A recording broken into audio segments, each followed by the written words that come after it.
Fabrice, raconte-moi une belle histoire. Tu interviens dans des entreprises pour débloquer des situations énergétiques. C'est comme ça qu'on va dire. Oui.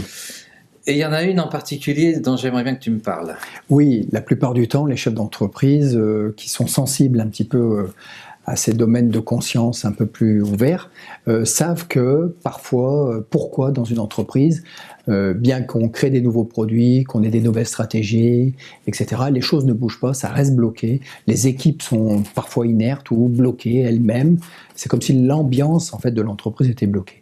Et souvent, on va chercher dans les aspects stratégiques ou marketing, Absolument. Mais la plupart du temps, il y a une petite dimension qui est là à côté, qu'on oublie complètement, qui est complètement occultée et qui est bien là.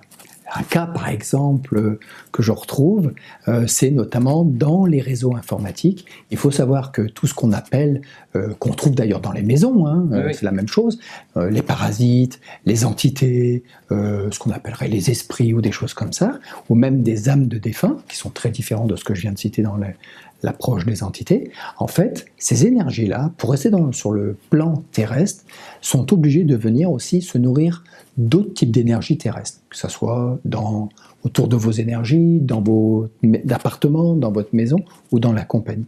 Et la plupart du temps, même dans les maisons ou dans les compagnies, on peut retrouver des esprits ou des entités ou des parasites qui viennent se nourrir des serveurs et du réseau informatique de l'énergie qui est générée par les serveurs, etc. Et j'ai eu un cas d'ailleurs où j'interviens dans une entreprise, c'était le même cas, une entreprise de service qui marchait depuis déjà... Dans l'informatique Non, ils ne sont pas dans l'informatique, mais dans le web digital, et qui utilisent beaucoup de serveurs. Ils avaient des serveurs dans les bâtiments, il y avait des serveurs en sous-sol pour le côté frais, comme une cave, température ambiante toute l'année, et puis des armoires aussi à serveurs au 3e étage.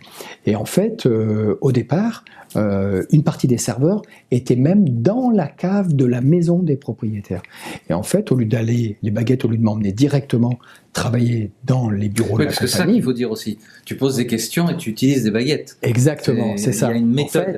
En fait, voilà, on utilise les fameuses baguettes, mais là, on cherche rien. Oui. En fait, on reste à l'écoute, et en fonction de ce que nous disent les gens pour qui on intervient, en fait, ça va répondre et ça va nous guider pour apporter les réponses à la personne qui justement se pose ces questions de blocage ou comment dirais-je, de situations vraiment pénibles. Et là, chose extraordinaire, au lieu de m'envoyer dans les bureaux, ça m'envoie dans la maison.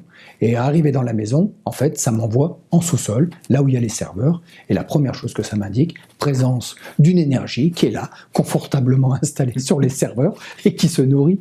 De l'énergie des serveurs. Oui. Et donc, l'avantage, c'est que quand on reste... Là, on est dans l'irrationnel pour certains. Complètement. Dans le monde des affaires, c'est quelque chose qui est absurde, qui a un non-sens, qui n'a même pas sa place.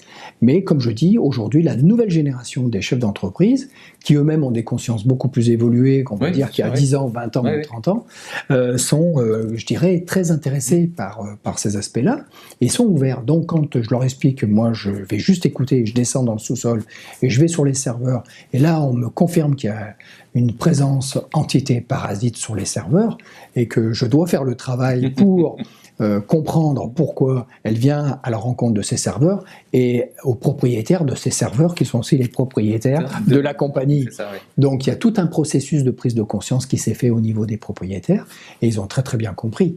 La deuxième chose, c'est qu'une fois qu'on a traité ça, comme par hasard, les baguettes m'ont fait sortir de la maison pour venir me présenter devant la porte d'entrée de la compagnie. Et là, deuxième coup, on rentre, on arrive sur une deuxième armoire à serveur, et là, qu'est-ce qu'on trouve cette fois-ci? L'âme d'un défunt. Et là, en l'occurrence, c'était un homme qui était là et qui se nourrissait. Et cet homme, en fait, est venu libérer un message au propriétaire. Et ce message, je ne vais pas en parler ici, mais le message était très personnel, et les deux propriétaires ont parfaitement compris de quoi il s'agissait. D'accord. Voilà. Merci. Ça me fait plaisir. Il y en a qui vont se poser des questions. Oui. À bientôt.